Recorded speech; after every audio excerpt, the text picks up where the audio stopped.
Welcome to the Real Board Loft. I'm Trip Foreman, and this is the Lost Roundup. This board came about probably the most closely related to the Lost Rock-Up, and it's part of the ever popular Lost Rocket family. There was a lot of people looking at the Lost Rock-Up and saying, I want a board like that, but I want it to be just a little bit fuller through the back half of the board.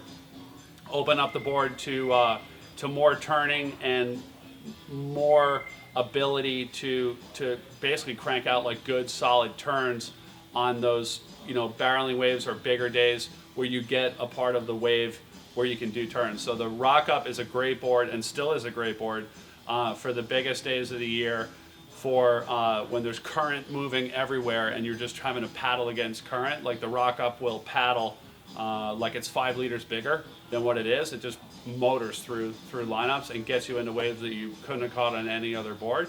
But that board is straighter in the outline in the back of the board. And so while it's great for getting into waves, when you have an open face and you're going to crank the turn, it's a little bit stiffer than boards that have more outline curve and in the back of the board and more area in the back of the board. So that's why they came up with the Roundup, basically to put a board in the middle right there.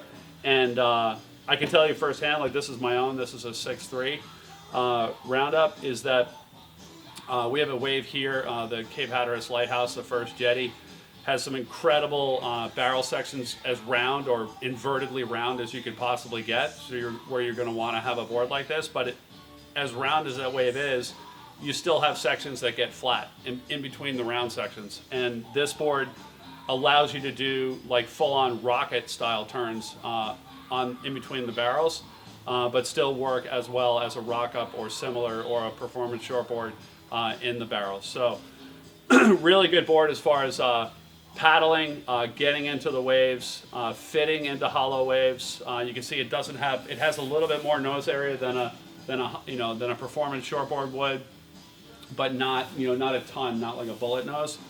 Flatter rocker up front, a lot of meat underneath the chest right here, and then going into a rounded pintail. So where this tail is here, the Rock-Up would come into about there on there. So what that does is it just gives you a little bit more curve in the back right here, a little bit more width and a little bit more curve right here, and allows you to do those turns when you get that open face section. So, I mean, we think the Rock-Up is still, a really accessible board, and it's going to stay in the line and be as popular as it ever was. This just fills a niche right underneath it. That's a popular niche, really, that needed to be filled. So if you have a V3 rocket and you're looking for a one-up, this would be a great board to look at. Or if you have any similar style hybrid and you're looking for a good barrel board, this is a good board to put in that range, or for bigger waves. And where a lot of the barrel boards aren't going to work on a flatter faced wave, or a flatter faced section in that wave, this still will handle that and do some good turns on that section. Already, without it being pushed or advertised or marketed in their lineup, we've already gotten a lot of requests for these for customs and a lot of interest in people getting the boards off the rack, like the stock sizes, as well as people doing custom orders with the resin tints or custom dimensions. The next thing we want to talk about is what are the questions that we've been getting a lot of that actually you probably have yourself. The first one is when do I need a step up? And so I think the easiest way to explain that is when you're on your normal board and you're surfing and the board is not only at a speed that doesn't feel comfortable, and that's something too easy to overgeneralize, but when you're either going with the board flatter on the rail, it feels wobbly, skittish, nervous, and you just really can't put the rail in and turn confidently at that speed and not think about the board. Like you're having to either nurse the board or alter your style so that you're not wobbling and afraid you're going to fall off the board. Like you have that confidence in smaller surf or medium surf at the speeds that you're used to, and then you get into this next level of speed and you try and take your normal daily driver into that range, and it just doesn't feel the same anymore. Basically, you have too much lift in the board. There might be too much outline curve in the board. Something is wobbling, something is bouncing, something is creating too much lift, and it's just not in sync with the way you feel like in the normal surf. That's when you need to start solidly looking at a good step up board. Then there's always the question, we talk about like the area of the tail block, like how much area there is in the back of the board. And that tail block is lift underneath your foot. And so obviously for smaller waves, you want more lift, and so you're gonna go with a bigger tail block. And when you get into the step up boards, it's about taking area out of the back of the board to neutralize that lift to the point where it's creating almost no lift. You're just using it for turning. But you can go too far, and if you pull in the area too much, then you have not enough lift, or you have too straight of an outline in the back of the board. And when you have too straight of an outline, that's when you're going to start losing your turning ability if you do have a good turn section. So the thing that's nice about the Roundup is that they found the right blend of pulling in the tail to the outline curve to the waves that, especially mainland waves here in the U.S., that a lot of people have access to. The Rock Up is still a great board for the better days and the biggest days, or the hollowest days, or traveling, and it's still a board that'll continue to do really well. But this found a nice niche, like right in between the V3 Rocket and the Rock Up, or any other similar boards from other manufacturers, that needed to be filled, and it works really, really well in that range.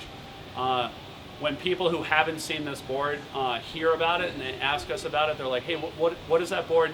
What does that board look like? I think the easiest way to describe this board verbally is to say, are you familiar with the Lost Mini Driver? And they're like, oh yeah, I have a Mini Driver. It's like, well, think about a Mini Driver, but with a Rocket rocker and a Rock Up foam flow, as far as like having a lot of meat under the chest. And so basically when you look at this board, you're like, oh yeah, that board does look really similar to the Mini Driver, and it is very similar to the Mini Driver. The biggest difference being that the Mini Driver has more rocker up front, and then it has less rocker in the back, where this board has less rocker in the front and more kick out the back. So this board's going to be really good, a better paddler than the Mini Driver, and better for getting into the wave early than the Mini Driver. And it's also going to be, if you really push hard on your front foot in your turns, it's going to be great for that. And then also it's going to have a more pivotal turn when you throw your weight to your back foot because of that tail kick coming out the back of the board. Not one being better than the other, because the Mini Driver will still do really well, and a lot of people still really like it. But side by side, they would look pretty similar. But the hidden thing is when you flip them this way and you look at the rockers, this one basically has the reverse rocker pattern of a Mini Driver. I've been riding my board. My board came with FCS2. I've been riding a combo of the Carvers. I've been using the Carvers set up like this as a tri-fin. And this fin, like with a little bit more drawn out turn, works well with this board. You're not doing as much, or at least in that wave, you're not doing as much top to bottom as you are drawing the turn out and getting in the right section of the wave for when it does start to throw. So this system's been working really well. If I'm going in waves that are flatter than that, I'm going to bring the fin a little bit more upright, and then maybe even use the quad to loosen it up a little bit more if you're really trying to bring it down into the lower range of this board, and that's going to work well also. But great board. Like, I've been super stoked with this board. I'm really happy that they put it in the lineup. It's like you're try and find like that one perfect board that's going to work for those days, and this has been just a dead-on match, specifically for that wave, because that's a really challenging wave to fit the curves of the board into the curves of the wave. So it's called the Lost Roundup. Check it out. If you want more information on this board, go to realwatersports.com/surfing and search out the Lost Roundup board page. You'll find written reviews, the tech specs on the board, and then also a Q&A section at the bottom where you can ask any additional questions that you have. Thanks for tuning in.